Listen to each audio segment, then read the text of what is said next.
Mother, attend ka ba dun sa pangmalakasang party na nakita natin online?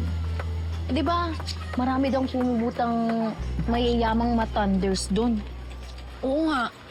Baka naman ito na yung chance para makabingwit ka din ng matandang mayaman. Para naman itatay na kayo ni Betsy. Ayaw mo ba? Oo, sagot na namin hair and makeup mo. Oo. Pumunta ka lang. May kaso nga eh, syempre kailangang gumastos para sa gown, sapatos, aksesorya. Eh nakakaya naman ako sa ukay-ukay ako bibili.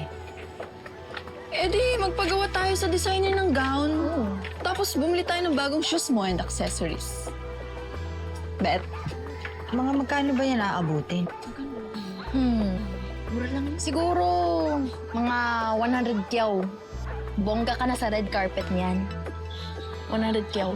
Kaya yan. Mahal din pala aabutin. Alam mo, Aling Susan, barya na lang kay Betsy yan. Diba? Dami ng pera yun eh.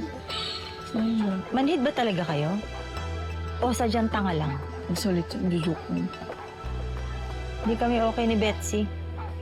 Kaya nga balik squatter ako eh. Ah, bago magkalimutan. Soy, kain na to ah. Ikaw na naman. Mother, huwag ka nang ma-pride. Lapitan mo na si Betsy. Eh, siya lang naman yung sagot sa kahirapan mo. Alam nga naman kami. Wala kami matutulong na ako, Ray. Alam mo. Wala ka na ngang puhunan, no? Talo ka na nga eh. Grabe ka na.